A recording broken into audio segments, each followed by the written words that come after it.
Well, if you're visiting with us here today at Calvary Chapel, Kaneohe, we're delighted that you're here, and as always, pray that you'll be blessed because you came. Every Sunday, we set aside a portion of the service to look at Bible prophecy. We have what we call a Mideast prophecy update, where we set aside a few minutes, sometimes more, and look at what the Bible says about what is happening in the world in which we live. We believe that we are living in the last days. Let me take it a step further. We believe that we're not only living in the last days, what the Bible calls the last days, but we are living in the last moments of world history as we know it. We believe that the Lord's return for his church in what the Bible calls the rapture is very close and could happen at any time. Because really there is not specifically Bible prophecy that has to be fulfilled before the rapture of the church can take place. And that's by God's design. That's the doctrine of imminence. We focus our attention on the nation Israel. We see that as God's prophetic clock. May 14th, 1948, really the clock began ticking. In 1967, during the Six-Day War, June of 67, I believe the clock started ticking a little bit faster. Here we are in the year 2009, and as some have said, especially those who are both students and teachers of Bible prophecy, it seems that everything is now on fast forward. It's hard to keep up with everything that is taking place.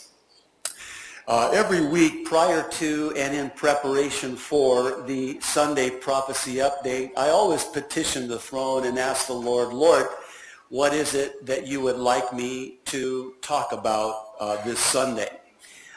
There's so much, and there's not enough time to go through everything that's happening and really connect the dots prophetically between what's in the headlines and what's in the scriptures. So, Lord, what is it? And I usually have to wait till towards the end of the week, because if I do it on Monday or Tuesday, something will happen on Wednesday or Thursday, and I have to, throw away my...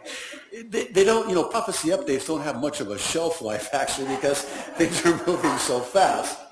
Well, this last week was such a week, and I think I would be grossly remiss to not visit something that we've looked at previously. Actually, we, in our prophecy update back in March of this year, looked at something that I believe has found its fulfillment and is beginning to come to pass just as the scriptures said it would.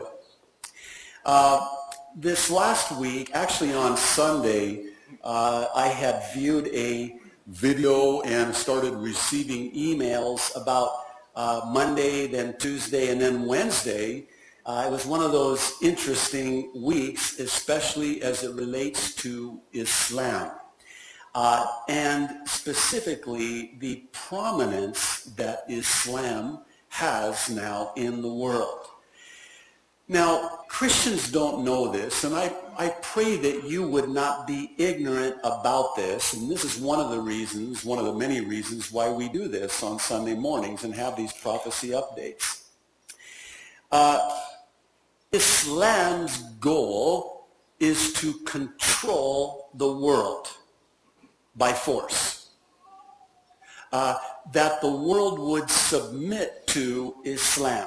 How many of you know, and it wasn't widely reported for what would be deemed obvious reasons, but after the attack of 9/11, President George W. Bush received a phone call from the Arabs telling him that he needs to convert to Islam.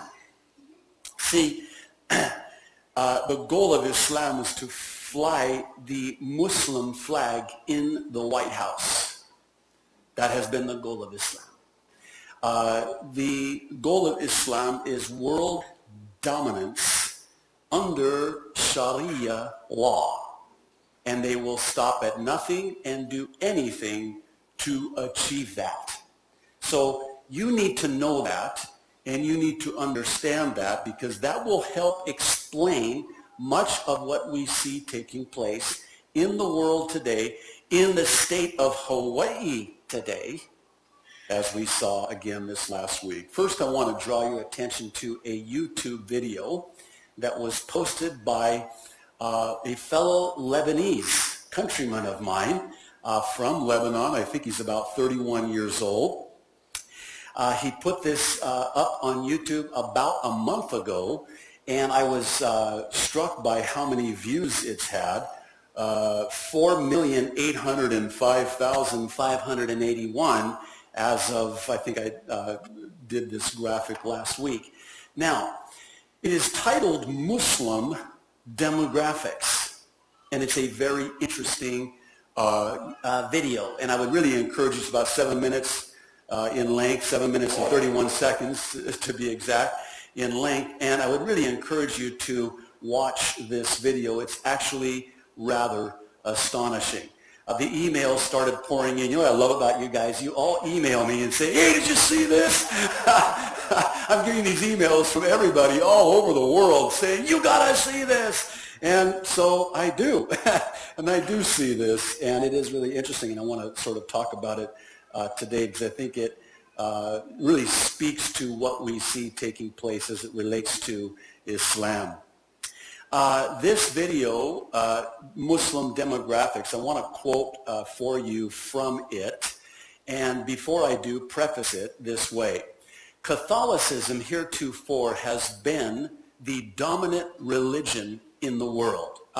No surprise, Catholicism, Catholic by its very definition, means universal or universalism. It's the mother church, it's the all-encompassing, all-enveloping, ecumenical church. Pope John Paul II, when he was alive, met with all the world's religions. I think this was back in 1995. Well documented. He had witch doctors, Buddhism, Hinduism, all the isms were there.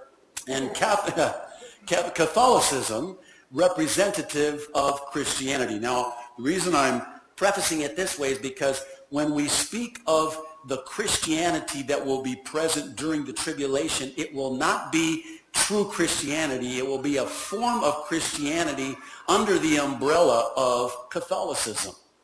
It is a Catholic brand of Christianity, if you will. Now, this quote from the Muslim Demographics video is as follows. The Catholic Church recently reported that Islam has just surpassed their membership numbers. You know how many people that is? That's a lot. Some studies, the video goes on to say, show that at Islam's current rate of growth in, listen to this, 5 to 7 years, it will be the dominant religion of the world. And it will dominate the world. Now, I had first got the email about this video last week, not last week, 2 weeks ago, the end of the week before last week. And I'm thinking, okay, well, not surprising.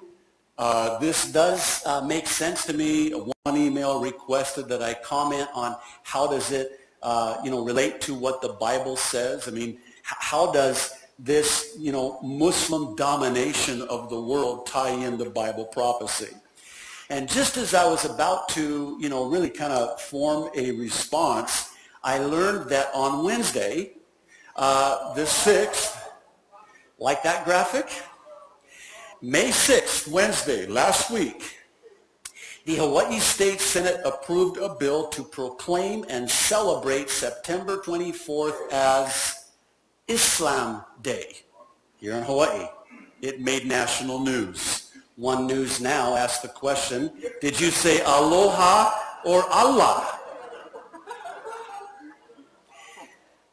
Associated Press, despite the objections of a few lawmakers who said they didn't think the state should honor a religion connected to September 11th, 2001, the resolution to proclaim September 24th as Islam Day passed the Senate on a 22-3 vote.